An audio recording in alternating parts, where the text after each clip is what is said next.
Assalamualaikum warahmatullahi wabarakatuh. Waalaikumsalam warahmatullahi Hamdan wa wabarakatuh. syukran lillah, salatan wassalaman ala rasulillahi amma ba'd. Wa qala ta'ala fi kitabihil karim, a'udzu billahi minasyaitonir rajim. Bismillahirrahmanirrahim. Awala ya'lamuna annallaha ya'lamu ma yusirruna wa ma yu'linun. Amma ba'd. Hadirin rahimani wa rahimakumullah.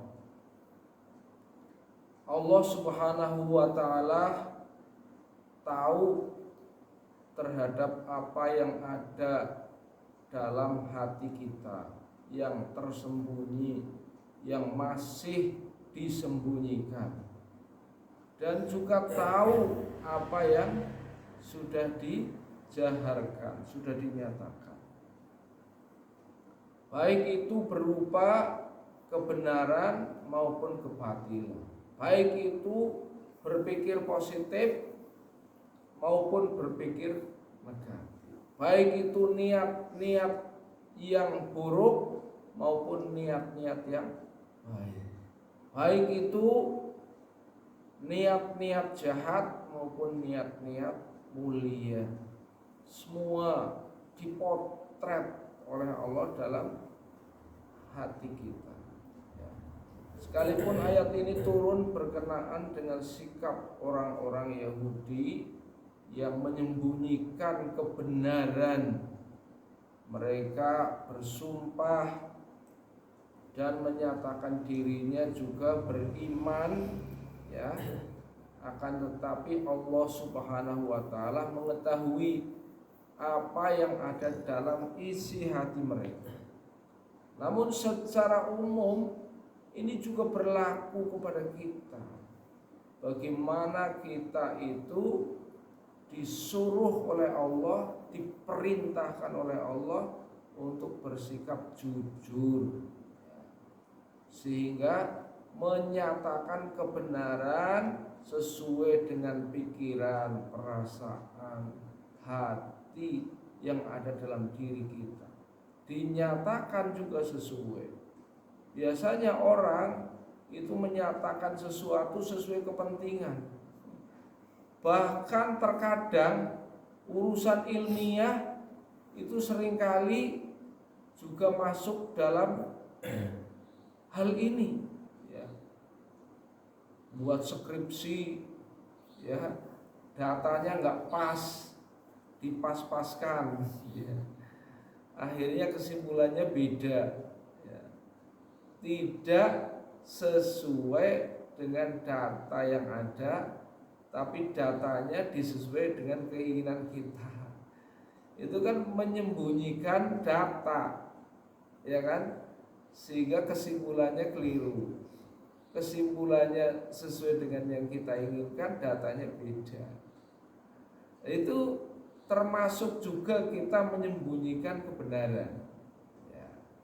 Termasuk di dalamnya juga kita ketika akan menyatakan sesuatu, ya, tidak sesuai dengan apa yang ada dalam hati manusia.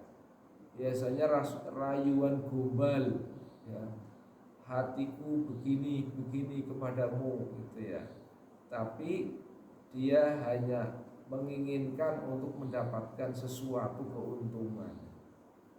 Hadirin rahimani rahimakumullah, maka pernyataan awala ya'lamuna, apakah, ya, mereka itu tidak tahu annallaha, sesungguhnya Allah ya'lamu, mengetahui ma yusirruna, apa yang mereka sembunyikan, wa ma yu'linun, dan apa-apa yang mereka jaharkan. Jadi apabila kita ingin menjadi orang yang baik dan benar, tentu sesuaikan apa yang ada dalam hati, pikiran, dan perasaan dengan apa yang diucapkan. Permasalahan besar bangsa ini adalah seringkali kita mendengarkan janji-janji bohong, kita mendengarkan suatu sumpah-sumpah bohong, itu ya. Kita sendiri, kita pada umumnya terkadang juga menyepelekan bahwa apa yang kita ucapkan, yang kita sampaikan berbeda dengan apa yang ada dalam hati. Padahal zaman dahulu, di zaman Nabi, ini menjadi indikator sebuah kejujuran, ya. Bahkan untuk menentukan perawi hadis yang sahih itu ya, itu salah satunya adalah kriteria kejujuran. Ada seorang perawi hadis misalnya, dia ketahuan mau ngasih makan sama hewan, kemudian tidak jadi, ya, hanya untuk permainan, ya. Itu saja hadis yang diriwayatkan sudah termasuk cacat, ya. Dhaif itu ya. Coba bayangkan kalau kita jadi perawi hadis itu ya. Berapa kali kita menipu, berapa kali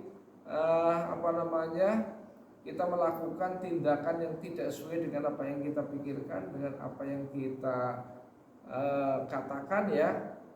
Berarti cacat semua hadis kita, ya.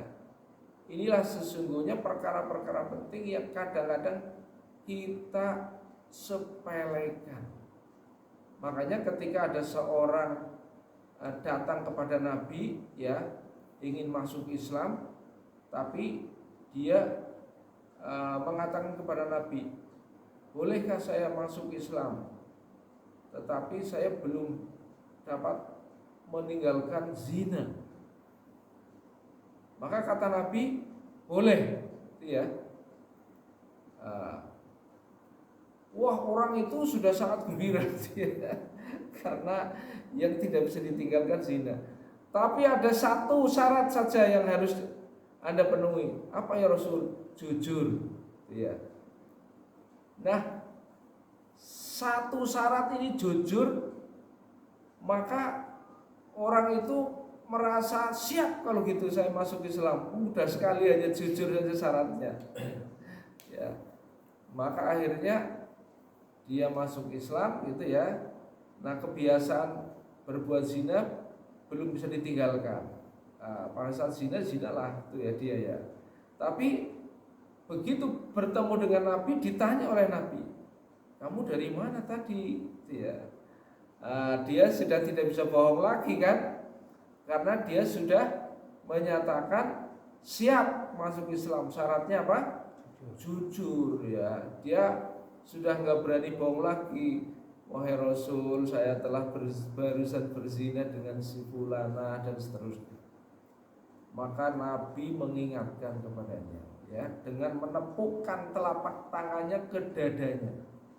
Apakah kamu rela bila kamu punya anak dan anakmu dizinai?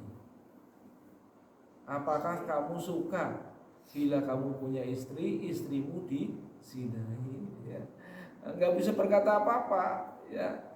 Akhirnya dari situlah maka dia bertaubat, dan berdasarkan doa Nabi, ya Allah jauhkan dia dari zina, itu kan, maka tidak ada yang lebih dibenci dari dia kecuali zina. Nah, jadi ini artinya apa? Jujur adalah merupakan sikap yang sangat mendasar, sangat penting.